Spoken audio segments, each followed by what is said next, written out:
Bonjour, bonsoir la famille, j'espère que bien se va bien, ça va bien en Nzambe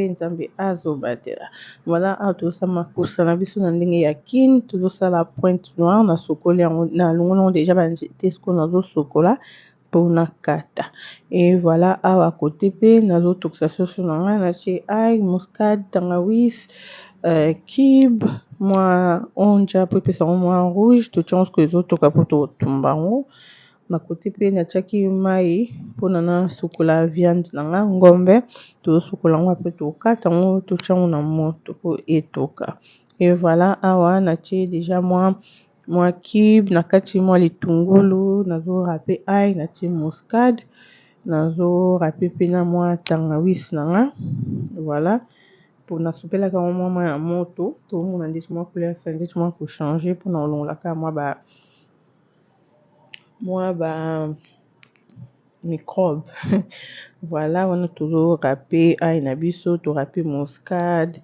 to râpe tangawizi mwa assaisonnement nyonso ya choix na yo, totie mwa céleri totie naotia pe mwa ndembi nde nalobaki natie pe mwa litungulu juste mpona kotokisa. Voilà, pour le moment oyo bomona wana eza kaka mai oyo nasokoleli viande na ngai nabakisi mai te. Après nazobalula biloko nyonso mpona esangana bien, natie pe mwa mungwa otie eloko nyonso oyo osepelaka kotia mpona kolamba viande na yo wana naobalula mpo biloko na nga nyonso natie ezwa na mosuni na nga. Voilà, après wana totika mosuni na biso etoka, mosuni na biso etoki ebimisi mai obanda juste kocontrôle so omoni mai wana ekiti eke mosuni elembi te okoki toujours kobakisa mpo mosuni elemba. Awa naosala sauce na nga nakalingaki nano matungulu mwa poivron mwa ail, après naye kotia ndembi na nga na tomate. Awa sikoyo na kote nazotokisa pointe noire na nga mpona bwaka mai wana obwaka mai na pase. E kote oyo naosala sikoyo sauce na nga oyo eza sauce naotia na viande na nga eza mwa poivron tomate ndembi naye kotia na kati ya viande na ngai natie boye nabakisi mai na ba épice na yo otia selon quantité ya biloko ozolamba. Voilà, nabakisi mai na ngai e naofinika yango naotika yango etoka mpo mosuni elemba bien. Kote oyo tosala so mwa sauce na biso mpona totia na légume na biso eza juste poivron, ndembi, ail na tomate na matungulu nde tozokani mpona tosalela ndunda na biso pointe noire. Awa sikoyo sauce na nga ebeli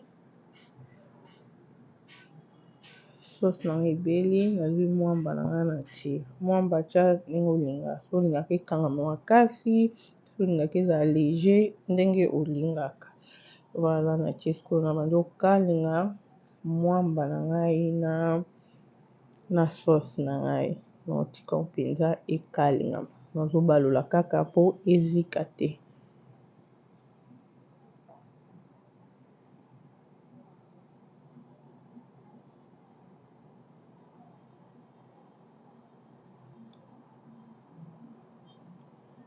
Awa mwamba na biso ekalingami na sauce na biso très bien ndenge tomoni wana echange na couleur. Après toyozwa totie sauce na biso likolo ya pointe na biso oyo totokisaki tobwakaki mai topasaki pe yango natie sauce na nga nabakisi mai selon quantité ya biloko na ngai. So après sikoyo natie bongo après naofinika naotika biloko na nga etoka bien mpo ebela. Awa biloko na ngai vraiment etoki bien après sikoyo nazozwa mbisi na nga kosalela mbisi nyonso oyo olingi nga nasalelaki kamba nyoka oyo babengaka tusha parceke na bambisi mosusu te toyebi mongusu nzombo yango esengaka elala na mai sino te ekozala makasi donc nasalela oyo po elemba nango noki wana nalongolaki natiaka nao na mai bakamba nyoka nanga natiaka nao na mai efandi mwa moke na kati mitu nango wana na bwaki na fongoli yango na kati nalongoli mikuwa bato mosusu batikaka bongo me ngai nalingaka mikuwa wana nalongola yango parceke ederangeaka nafungolaki yango na kati nalongoli mikuwa wana nalongola ye mitu nango na bwaki bolimbisi eza donc nazosala voice over bato mosusu bayaka kokoma ozokosola pembeni na biloko nazokosola pembeni na biloko te deja video nasalaki awa naosala juste voice over awa naye otya mungwa na ngai nde nalobaki otya nyonso olingi so olingi kibe so olingi assaisonnement so olingi mungwa otie bolimbisi naza na mwa kosokoso ezoderange nga apres ko naobalola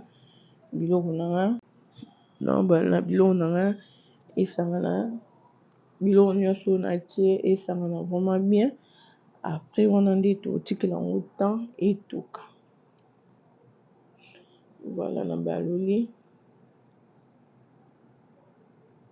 voilà nde deja na précisaki avant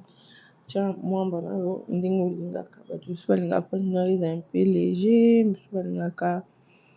ezala makasi mwamba makasi tia ndenge olingaka voilà wana totikaki yango après avoir kobala totikaki yango etoka ezocontinue toujours na kotoka nde tomoni wana tokobanda obalola po mwamba ezikaka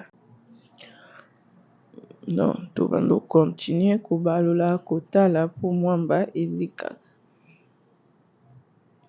voilà nano ebeli te nazobalola me naotikela yango susu po mwamba vraiment eza juste kocontrole moto kotya makala ebele te mpo mwamba nayo etoka bien ebela voilà